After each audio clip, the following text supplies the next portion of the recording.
అలాండి వెళ్ళి ఆయన్నే అడుగుదాం. గారు, తహసీల్దార్ గారు, పన్నులు పన్నులు. తహసీల్దార్ గారు సిద్ధంగా ఉండండి, తహసీల్దార్ గారు వస్తారు, కంగారు పడకండి. పన్నులు పన్నులు పన్నులు పన్నులు. ప్రస్తుత పరిస్థితులు మీకు తెలుసు. ఉన్న ఫలంగా రెట్టింపు శిస్తు కట్టమంటే మేము ఎక్కడి నుంచి తెస్తామండి? అవును, ఎక్కడి నుంచి తెస్తాం? ఎవరో ఒకరు మాట్లాడండి. గత 2 సంవత్సరాల పన్ను బాకీని ఎట్లా కట్టాలని ఆలోచిస్తున్నాం. ఇప్పుడు ఈ సంవత్సరం పన్ను రెట్టింపు చేశారు. మీకు తెలుసు మేం కట్టలేమని. ఇదేమన్నా న్యాయంగా ఉందా? మీరే చెప్పండి. అయ్యా, నేను కలెక్టర్ గారికి చెప్పవలసిందంతా చెప్పాను, మొత్తుకోవాల్సింది మొత్తుకున్నాను. ఆయన ఎవరి మాట వినేటట్టు లేరు. ఇప్పటికే 3 రెట్లు కట్టించమంటే ఆయన్ని బ్రతులాడి 2 రెట్లకు తగ్గించేసరికి నా తల ప్రాణం తోపుకొచ్చింది. అయితే మీరేం చేయలేనంటారా? నేను చేయగలిగినంతా చేశాను, ఇక నా చేతిలో ఏమీ లేదు. మీరు వెళ్ళండి, వెళ్ళి మీరేం చేస్తారో చేసి పన్నులు మాత్రం కట్టండి. అదేంటయ్యా, ఇప్పుడు ఏం చేద్దాం? ఇక మనమే ఏదో ఒకటి చెయ్యాలి. పదండి.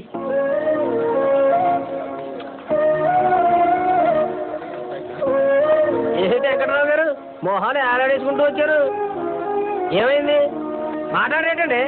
వాళ్ళే మాట్లాడతారండి, వాళ్ళ మొఖాలు చూస్తే తెలియట్లేదా? ఆ సంస్కారం లేని వాళ్ళ దగ్గరికి వెళ్ళారు. ఏం జరుగుతుంది? పొమ్మని ఉంటాడు. రాజన్న, నువ్వు కూడా ఏంటో అలా మాట్లాడుతున్నావు? వాళ్ళ గురించి నీకేం తెలుసురా? వాళ్ళ జీవితాంతో మంచిగా శిస్తులు కట్టిస్తానే ఉంటారు. ఎందుకంటే మనం బానిసలం కదా. అది ఎన్నాళ్ళో చూద్దాం. అదే ఎన్నాళ్ళని అడుగుతున్నాను. మన పని ఆ తెల్ల కుక్కలు చెప్పింది చేయటం, వాళ్ళకి వత్తాసు పలకడం. ఇదెక్కడ అన్యాయం అని మనం అన్నా, వాళ్ళకి ఎదురు తిరిగినా తెలుసుగా. ఏ రోజైతే మనోళ్ళు వాళ్ళకి తత్తులుగా పనిచేయటం మానేస్తారో ఆ రోజు. అయితే ఇప్పుడు ఏం చేయమంటావు అన్న? ఇంటికెళ్ళి చన్నీళ్ళతో స్నానం చేసి దుప్పటి కప్పుని పడుకోండి. వెంకటరావు గారు, నేను కాకమని వచ్చాడు, ఆడి మాటలు ఎందుకు పట్టించుకోవడం? అతను చెప్పింది వాస్తవమే కదా. మీరేటండి ఎలా అంటారు? ఆడు చిన్నప్పుడు ఎప్పుడో ఊరి నుంచి పారిపోయాడు, నేను వచ్చాడు, అది తెలుసండి. అతను ఊరి నుంచి వెళ్ళిపోయి ఉండొచ్చు. అతని ఆవేశము ఆలోచన ఊరికి ఉపయోగపడతాయేమో. సరేలేండి, మీరు మాత్రం ఏం చేశారు? వద్దంటే వెళ్ళారు, ఆ బాస్ పాలు అయ్యారు. పెద్దయ్య గారు, ఇదో వెంకటరావు గారు, అరిస్తే పనులు అవ్వవు. ముందు పనులు ఎలా కట్టాలో ఆలోచించండి. వెళ్ళండి వెళ్ళండి, పదరా. అంతే మరి. ఆ డాక్టర్ గారు ఊళ్ళో అడుగు పెట్టిన తర్వాతే దరిద్రం పట్టుకుంది. సేనిగాడు ఏ ముహూర్తాన్ని దాపరించాడు రా బాబు, దరిద్రుడు. నాకు అలాగే జరిగిందిరా. లక్ష్మీంద్రుడు చేసిరాడు. సీను, ఓ పని చేస్తే అసలు లక్ష్మి ఉద్దేశం ఉంటే తెలుసుకుందాం. వాళ్ళ అమ్మాయి లక్ష్మి ఇంట్లో పని చేసిందిరా. ఎవరిని కలవట్లేదు. లక్ష్మిని ఎలాగైనా కలవాలరా. నాకు ఇన్ని ఆశలు పెట్టి ఒక్కసారిగా వదిలేసిందంటే నమ్మబుద్ధి కావట్లేదురా. అడుగుతాను. అసలు ఆ డాక్టర్ గానే మన ఆ దగ్గరికి వెళ్ళి సీను లక్ష్మి జోలికొస్తే కాళ్ళు చేయి ఇచ్చేస్తాను బెదిరినారా. రేపు ఇచ్చోడా, ఊరంతా డాక్టర్ బాబు కొత్త హాస్పిటల్కి ఎత్తందిరా. రే, ఇంత రాత్రిలో ఎవర్రా? కొరిదయ్యమేమోరా. నోర్మై, వెళ్ళి చూస్తే మంచి దయ్యమో తెలుస్తుందిరా. పదండ్రా, రారా. అమ్మో,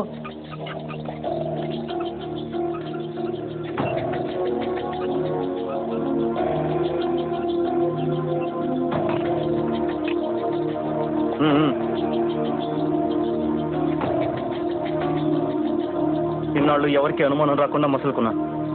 ఇంకా ఎన్నాళ్ళు రా? నా రక్తం మరిగిపోతుంది. వాడి చావు చూస్తేనే కానీ చల్లరదురా. ఇన్నాళ్ళు ఓపిక పట్టావు, ఇంకొక వారం రోజులు ఓపిక పట్టన్నా. కనీసం ఒక్క తుపాకీ అనే పండ్రా. చిన్నగా వెళ్ళి వాడు తల ముక్కలయ్యేలా పేల్చేస్తాను. చూడు రాజు, నువ్వు ఆవేశంతో ఆలోచించడం మర్చిపోకు. ఆలోచించి ఆవేశాన్ని ఉపయోగించు. మొన్న డగ్లస్ మేస్త్రిని బాంబు కూడా పేర్లేదు.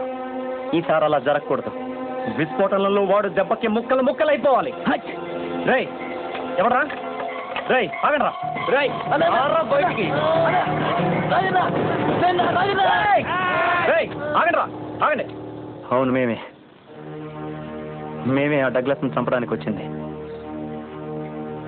వాడు చాలా మంది అమాయకుల ప్రాణాలు తీశాడు. మేమేం చేయలేకపోయాం. వాడు అరాచకాలు ఆగలేదు. అనుమానంతో మమ్మల్ని జైల్లో పెట్టించి చిత్రహింసలు పెట్టాడు.